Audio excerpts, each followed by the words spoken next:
Hey everyone. Hi. So today we're going to be doing something new on the channel. We are going to be doing a little video of who did it best. Yes.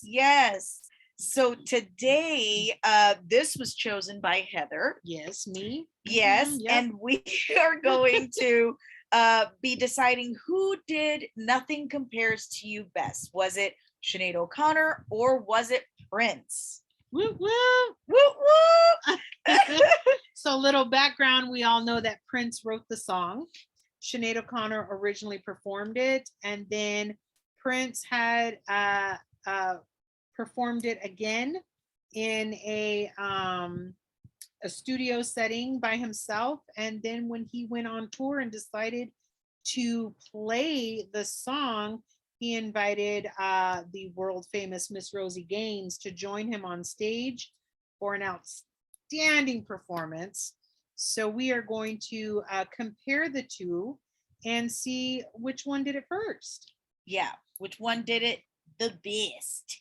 All right, so let's jump right in and check out first Sinead O'Connor's version. Yes.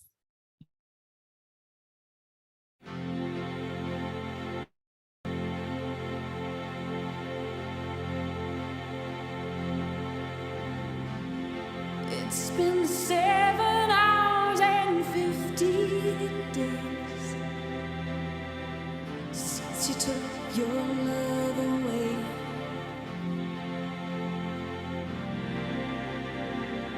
I go out every night and sleep all day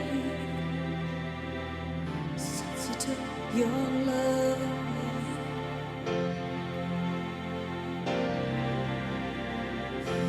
Since you've been gone, I can do whatever I want.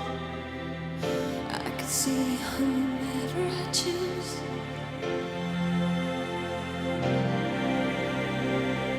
I can eat my dinner in a fancy restaurant,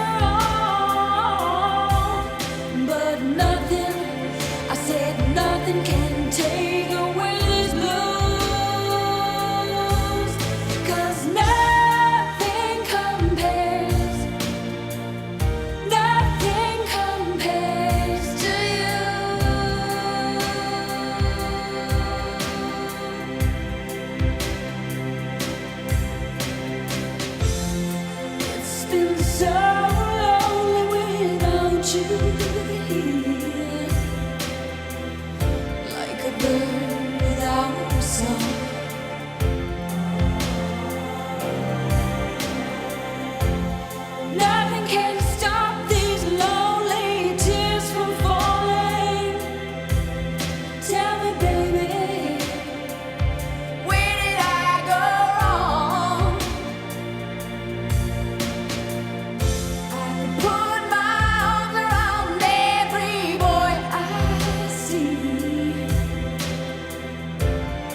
All right.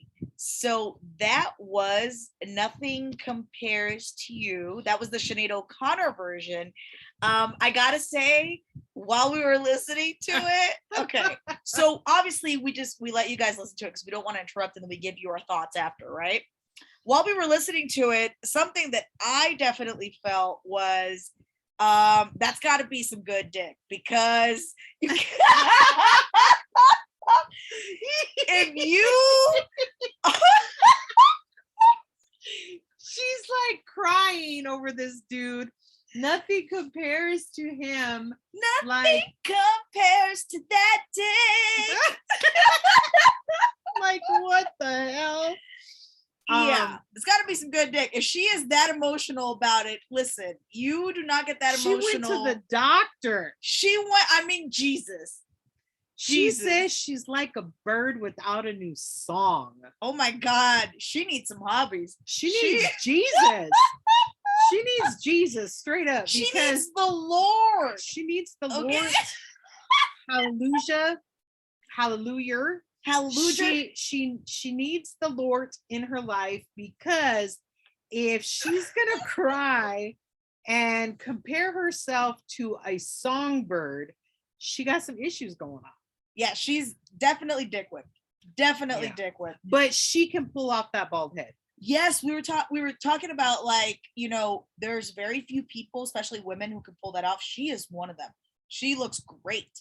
And of course, there's that iconic moment where she tore up the picture. I'm an atheist, so Okay. I'm proud of this girl. So I'm proud of her. So she went on stage, she performed, she grabbed a picture that belonged to her mother of the Pope, and she tore it up on stage in protest against the Catholic Church. Not really the church itself, but in protest of all of these discoveries of priests molesting children. Yeah. So it was in protest of child molestation within the church. And like, her mother freaked out, the fans freaked out. In it, she says that her mother is evil and purely of the devil, because her mother believes so much in the church and makes excuses for the Pedophiles. Yeah, pretty much. So that was the iconic moment that basically ruined her career. And I don't think that it should have. No, like, because that was her way. You know, we have free speech, we have the right to protest. She didn't do anything violent towards anyone. She wasn't yelling, screaming, cursing. She wasn't promoting violence. She didn't do anything but tear up a picture and say, hey, you know, this isn't cool. And she made a stand for something that she was so passionate about that, like, I applaud her. And I don't really think that it has to do with you being an atheist and me being raised, you know, spiritual, or vice versa or anything. It's right is right, wrong is wrong. That she made a stand, and Yeah. she didn't care what anybody else thought of her at that moment. She went on stage in front of all of her fans. She gave them an amazing show, and then she let loose on what she was passionate about. And again, I applaud her. I applaud her strength and her courage and her willing to make a stand. And you know, we all know that, you know, the Catholic Church is a no subject, and you know, you're not supposed to. I was raised Catholic. Yeah, you weren't supposed to, like, doubt anything, question anything. It's just, this is the way it is, and that's it. And she was like, no, I don't think so. And I applaud her. She's an amazing person, and she deserves a spotlight for that.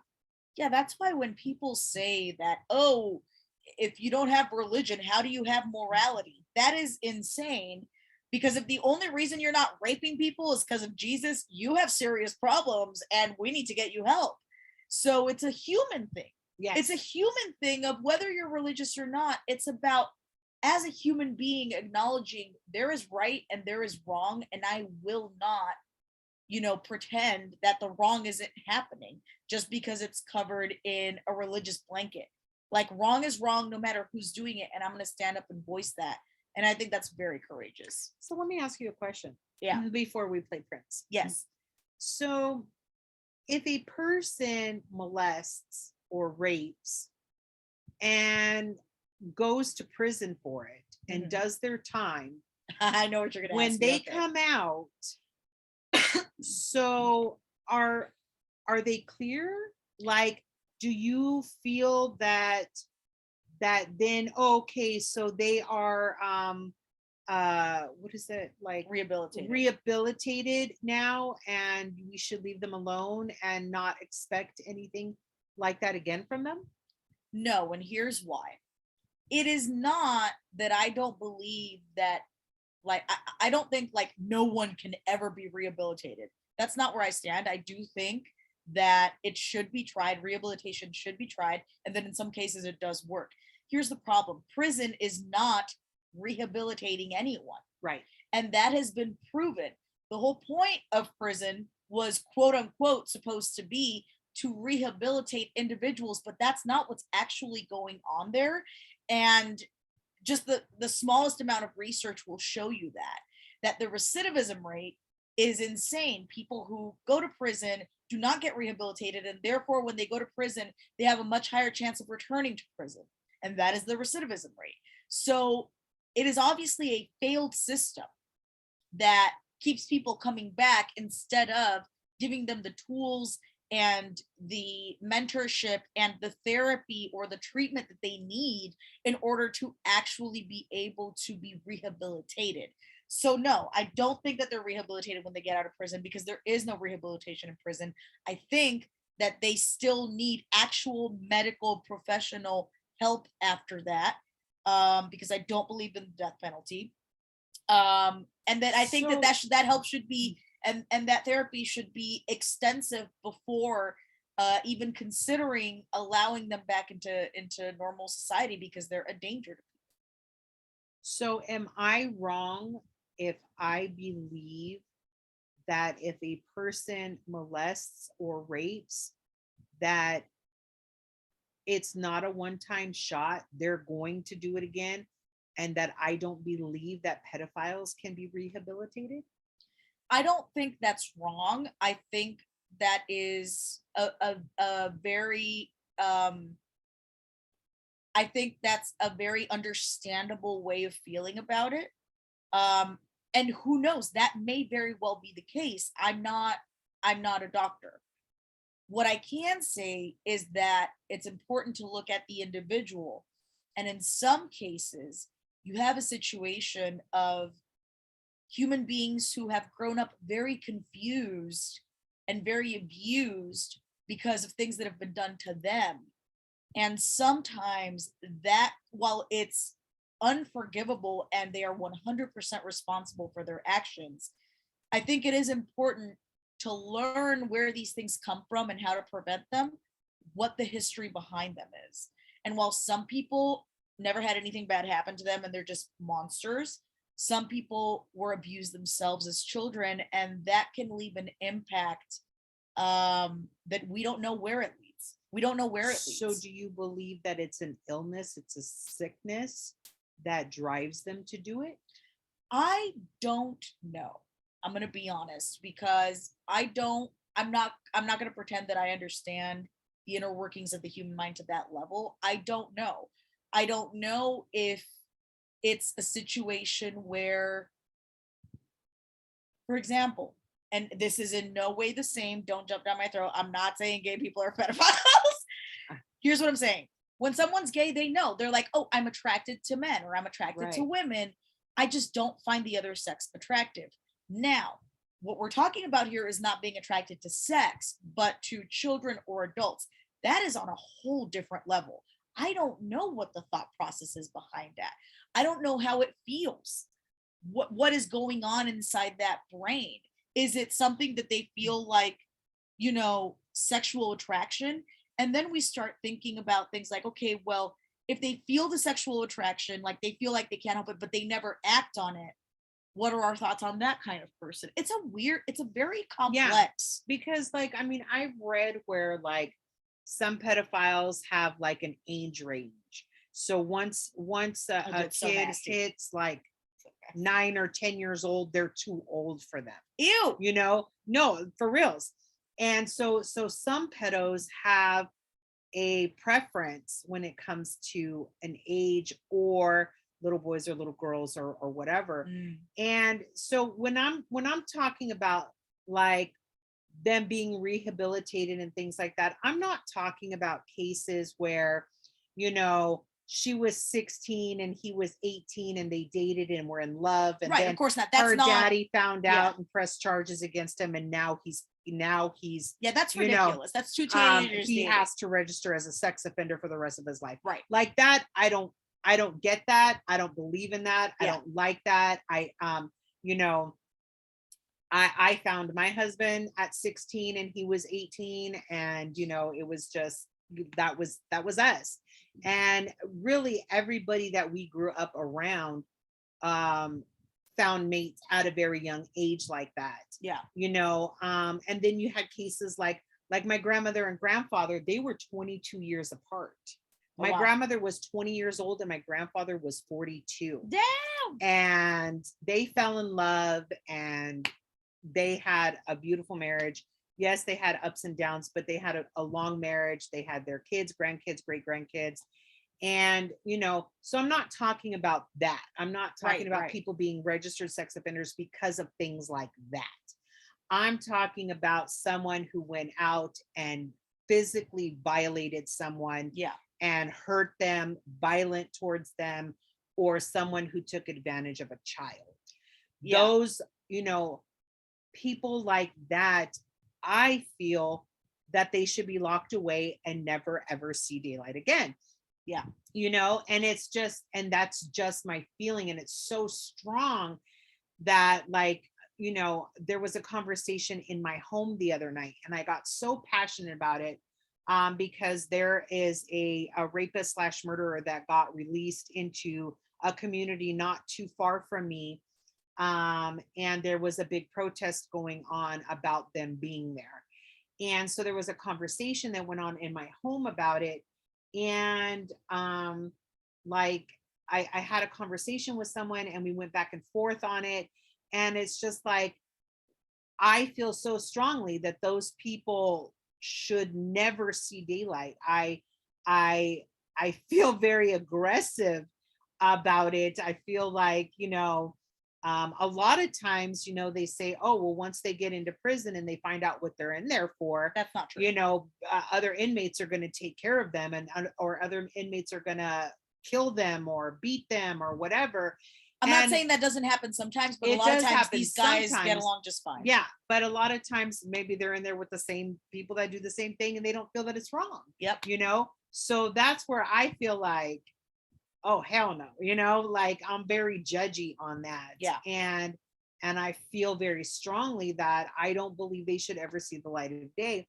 That's why I want to get your opinion on rehabilitation with that, because somebody was questioning me on, you know, my spiritual beliefs and my morale, and, you know, because I was so aggressive of, you know, no, fuck them, they should die, you know. I think that's a So I think that is a perfectly reasonable and fair way to feel. And I think it's completely understandable. And look, if it was my kid, I'd probably want that motherfucker buried 6 feet under the ground, you know, like, so I think, you know, it's like, well, the death penalty is a little different, but for me, with the death penalty, the core reason that I'm against the death penalty is not that I don't think you should be able to murder a motherfucker if he like rapes your child. It's that they end up murdering the wrong people. yes. And so if the death penalty miraculously became a perfect system where no innocent Black man was put to death, any man, but let's just be honest, the majority of these men being put to death are Black men. Yes. But let's just say where no innocent man was put to death, I would actually be pro death penalty, I Yeah. know that sounds No, fucking no. crazy, No, but no, I would that's be. true, because that's the only reason why I question the death penalty, is because there are so many falsely accused, Yes. false imprisonments, that they don't find out till 10, 15, 20 years later, that, oh, it wasn't them. Oh, this person lied. This, sad to say, this officer tampered with evidence. They planted evidence. They did this, they did that, because they wanted to close their case. Yeah. And, so many, like, we just had that young black man who did, I think it was like 12 years in prison because a girl in his high school accused him of raping her. And he was a football star. He had scouts. He had a strong football career ahead of him. She accused him. There was almost no evidence. It was her word against his, and they sentenced him to 25 to life in prison for this alleged rape. And 10 years later, he's being released because she came forward and said she lied. Yeah. Now his entire career is ruined. He can't go play football.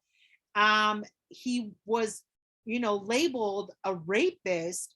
And, technically, how do you go and apply for a job and be like, oh yeah, I was accused of rape, but they cleared me after 10 years. So I've spent the Right. last 10 years in prison. I have no work history, and I didn't even get to finish my education because I was arrested in high school. Yeah. Like, this man's life is ruined. So I'm against the death penalty because of cases like that.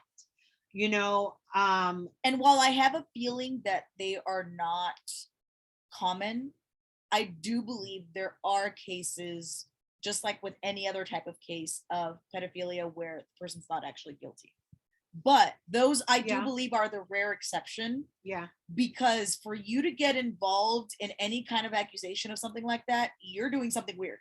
So Yes, I there's do something believe, questionable. yes, I do believe that, like, And if a 95% child, of the time, yeah. if a child accuses Oh them, yeah, then Yeah. it's true, because a child doesn't know all of that. yeah, Doesn't, like, in especially depending on the age, like, they don't know what a penis is. They don't know what a vagina is. They don't know that Right. what intercourse is. They Right. don't know, these feelings that come up when touched in certain areas. They don't know this stuff. right, They're too young and they've never experienced it.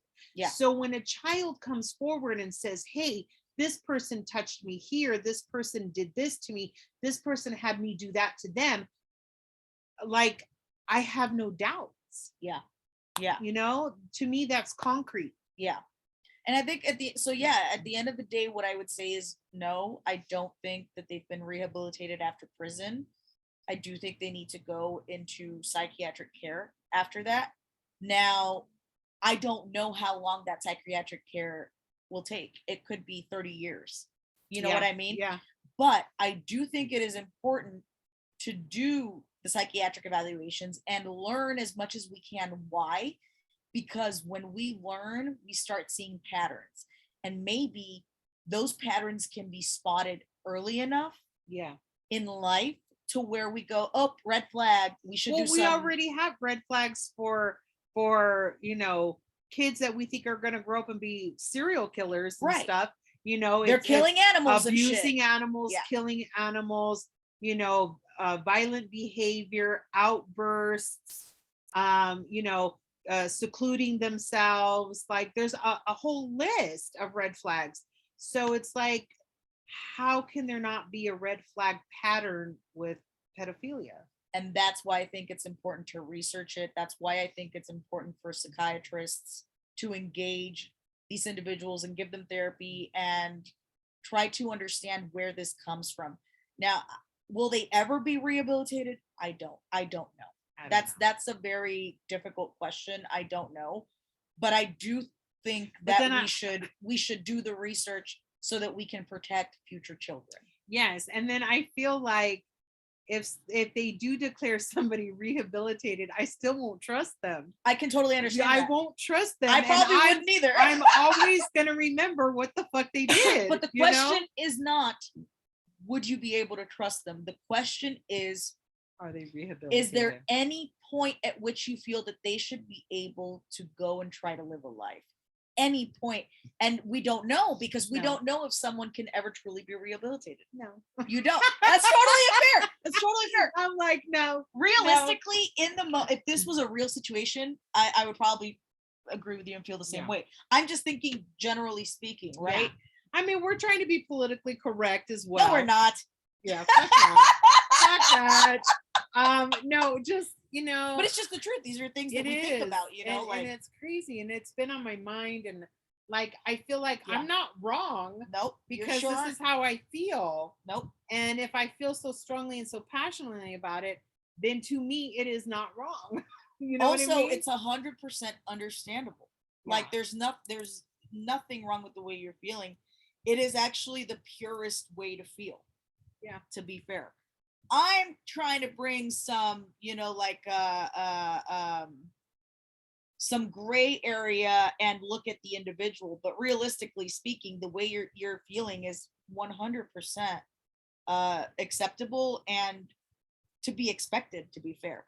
Because it is literally the worst thing that someone can do, worse than murder. Yes. And my argument was they could go to prison, they could go to therapy, they could be rehabilitated, but the damage that they did to that person is forever. That person is going to live with those scars, live with that experience and those nightmares and trust issues, relationship issues for the rest of their life. There's no rehabilitation for them. Yeah. So why do they get to come out and live scot-free and open and be like, hey, look at me, I'm such a great person now, I'm rehabilitated. And this other person, the victim, is actually a victim. Yeah. You know what I mean? Like, yeah, no, I don't think it's right. I'm just like, no, off with his head. That is 100% fair. Yeah, okay, good. That is 100%. See, that's why you're my best friend. I love you. Yeah, I love you too. Should we listen to Prince? Yes, sexy time after Woo! pedophilia. Yeah. That's how we do it. It is really literally the worst thing to play. Yeah. After. Yeah. All right. Well- Sorry, Prince. All right. So now we are going to react to Prince's version of Nothing Compares to You. So let's check that out.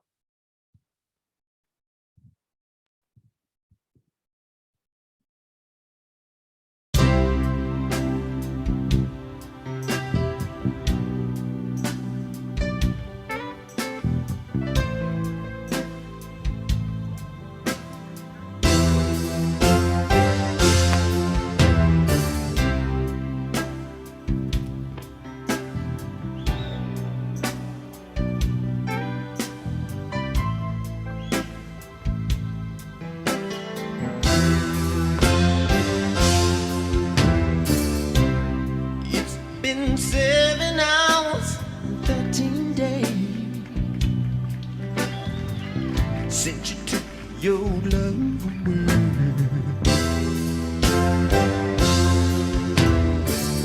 I go out every night, sleep all day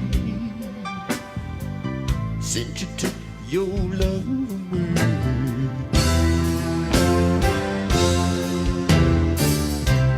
Since you've been gone, I can do whatever I want. I can see whoever I choose.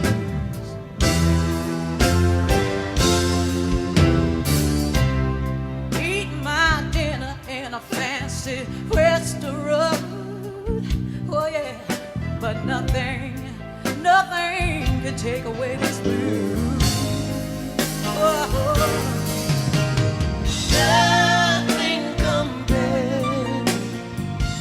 Nothing compares to you. Oh, baby.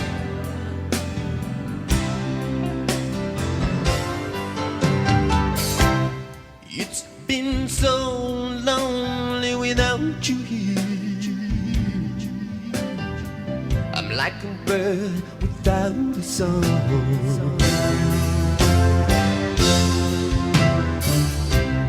Nothing can stop this lonely rain from falling, falling. Tell me, baby, where did I go wrong? Oh, baby, I can put my arms around every boy I see. Oh, yeah. But they only remind me of you. Oh, my dames remind me of you too, girl. Oh, yeah. I went to the doctor. Guess what he told me? What'd he tell you? Guess what he told me? I'm listening. He said, Rosie, What? try to have fun no matter what you do. You wanna tell me why? Nothing compared, no. Nothing compared to you. Oh, baby. Tell me, hey, hey.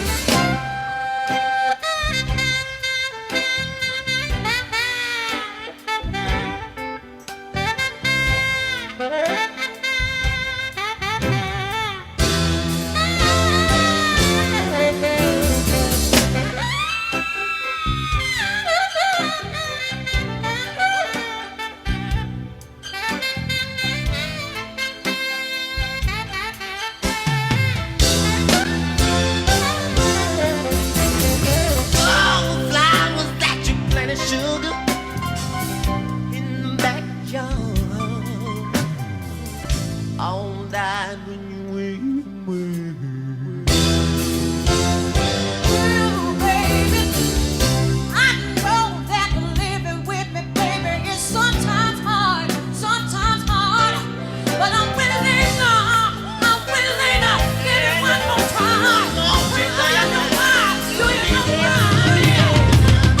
Nothing compared, nothing compared to you. Oh, baby.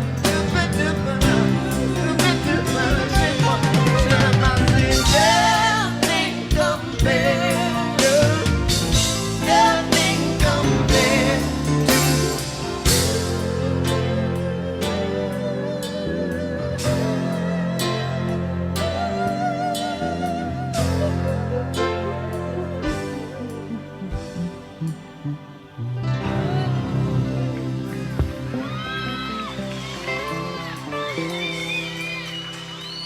Rosie Gaines. All right. Woo!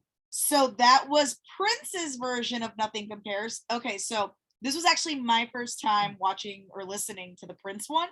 So my thoughts are I like the sound, specifically the notes that are sung of the Sinead O'Connor one better, but I like the showmanship of the Prince one better. Okay. But as okay. far as the notes, I feel like the notes in his version they're not the same notes. Nothing compares, but his is like flat. It's just under the Yeah. it's just under that, and I don't like that it doesn't go to the right note. What I feel is the right note, even though it's obviously not. And see, I think Sinead O'Connor did the best for a woman's version. Yes, I don't think that anybody could have done a better version. When I listen to Prince's version, I feel like it's more soulful. Yes, And so I feel the vibe in it more. yeah, When Sinead O'Connor's version hit the radio stations, I loved it. Sang it all the time. I was a rock star. And when I hit my early 20s, I listened to Prince's version with Miss Rosie Gaines, and I fell in love with it instantly. I love the video.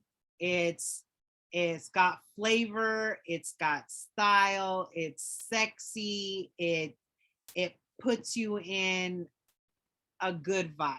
yes, And the music to it, I mean, he's just a musical genius.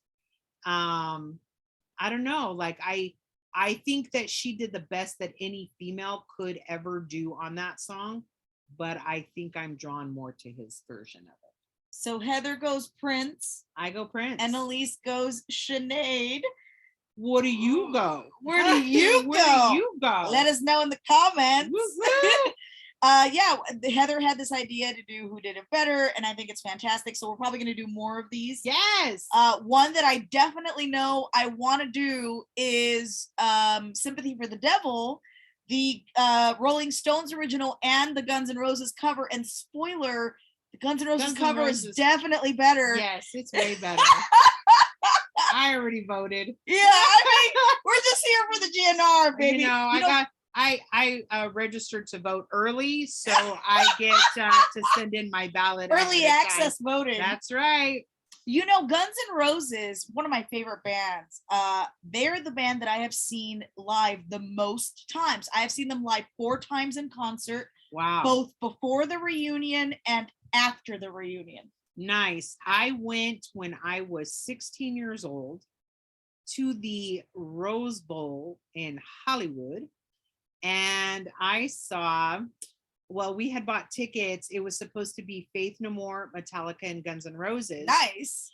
And this is when James Hetfield from Metallica was involved in that explosion on stage, and he got burned. Oh shit, I don't remember And that. so they had to push back the concert almost a whole year, and Faith No More couldn't hold up their tour. So I walk in not knowing that they had replaced Faith No More with Motorhead. Nice. I walk in as they're singing the Ace of Spades. No. Okay. And I'm like, wait a minute. I tell my brother, there was like my brothers and a bunch of our friends, we all went, and I go, wait a minute. That's Motorhead. And we like rushed in after that. And then Metallica went on, and they were fantastic. And then Guns N' Roses closed the show, and they had fireworks shooting up. Like they sang Knocking on Heaven's Door, which my brother changed the lyrics to Knocking on Heather's Door when I was a kid. Like they, oh my God, they did November Rain. They did a bunch of stuff off of Appetite for Destruction. Then they had just went into, was that Use Your Illusion? Yeah. Yeah. So we got like the best of both worlds. It was fantastic. Guns N' Roses puts on an amazing show. Yes. An amazing show. Yes. You know, I actually met a couple of the guys from Faith No More when I was living in NorCal. Really? They did a book signing in this little bookshop in San Francisco. Really? And my ex-husband at the time, he was a huge fan. And so we went to the book signing because clearly he bought the book. And yeah, they were really, really nice guys. This was after Chuck Mosley passed. Mm-hmm. But yeah, they were super nice guys. One day you're thinking that maybe you're feeling better. You're probably an okay person if you only had a job. All right, guys. Thank you so much. Thank you for tuning in. Let us know what you want us to, do a video on next. We appreciate all the comments. We appreciate all the support. Yes. Don't forget, you can go to patreon.com/realtalktonight and become a member to get access to exclusive content and early access to our videos. Woo! All right, we'll see you guys Bye. next time.